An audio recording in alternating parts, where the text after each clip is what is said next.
Sapaan Gembala, Senin 12 Oktober tahun 2020. Tema kita khotbah di bukit.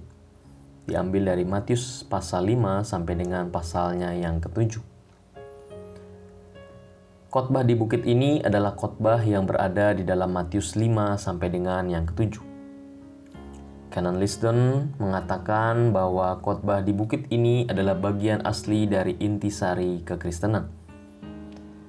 Khotbah di bukit adalah bagian watak dari orang yang sudah masuk ke dalam kerajaan Allah dan keterangan sifat kesusilaan yang diharapkan dari diri mereka. William Barclay menegaskan bahwa khotbah di bukit adalah semacam bunga rampai ucapan-ucapan Tuhan Yesus yang pernah dikhotbahkan oleh Yesus. Menurut kerangka karangan Matius, pemberitaan Yesus di Matius 5 sampai dengan yang 7 sejajar dengan berita Musa yang menerima dasar titah di Gunung Sinai. Sebutan khotbah di bukit pertama kali diberikan oleh Santo Agustinus sekitar 392 Masehi. Sebagian bahannya terdapat juga dalam Lukas 6 ayat 20 sampai dengan yang ke-49, yang lebih singkat, yang dikatakan disampaikan Yesus di dataran. Akan tetapi Lukas menambahkan pada 4 ucapan bahagia Yesus, juga 4 ucapan celakalah, yang bersangkut paut dengan kehidupan Kristen dalam gereja.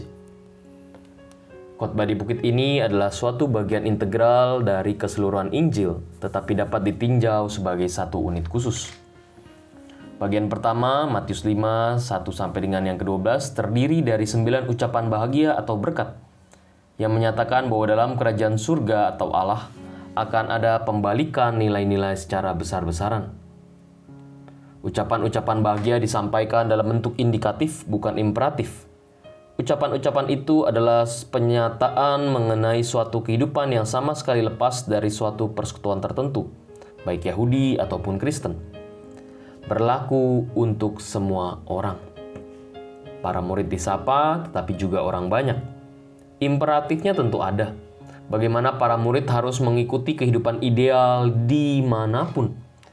Sejumlah contoh praktis menyusul memaparkan cita-cita kerajaan dalam keadaan hidup ini. Pembunuhan, perzinahan, sumpah, dan permusuhan semuanya dilarang oleh ukuran mutlak dari kerajaan itu. Kemudian menyusul suatu kumpulan pengajaran Yesus mengenai kebenaran di hadapan Allah, kemurahan dan pengendalian diri, berpuasa yang tersembunyi dan memberi sedekah yang benar, kepercayaan yang sempurna dan sikap yang tidak menghakimi. Pusat dari bagian ini adalah doa Bapa kami, dan diakhiri dengan kaidah atau hukum utama. Jika kita merangkum khotbah di bukit dalam satu kalimat, kira-kira akan menjadi seperti ini.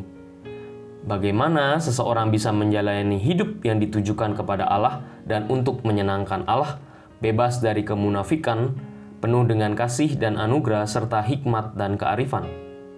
Matius 7 ayat 28 sampai dengan yang ke-29 menyimpulkan khotbah di bukit dengan pernyataan berikut. Dan setelah Yesus mengakhiri perkataan ini, takjublah orang banyak itu mendengar pengajarannya.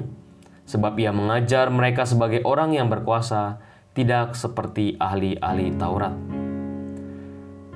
Umat yang terkasih dalam Yesus Kristus, selama beberapa hari ke depan, Sapaan Gembala dari saya, Pendeta David, akan berisikan tentang beberapa tema dari khotbah di bukit. Semoga kita semakin belajar mengenai bagaimana menjadi pengikut Kristus yang benar-benar setia dan tertuju hanya kepadanya. Tuhan memberkati kita.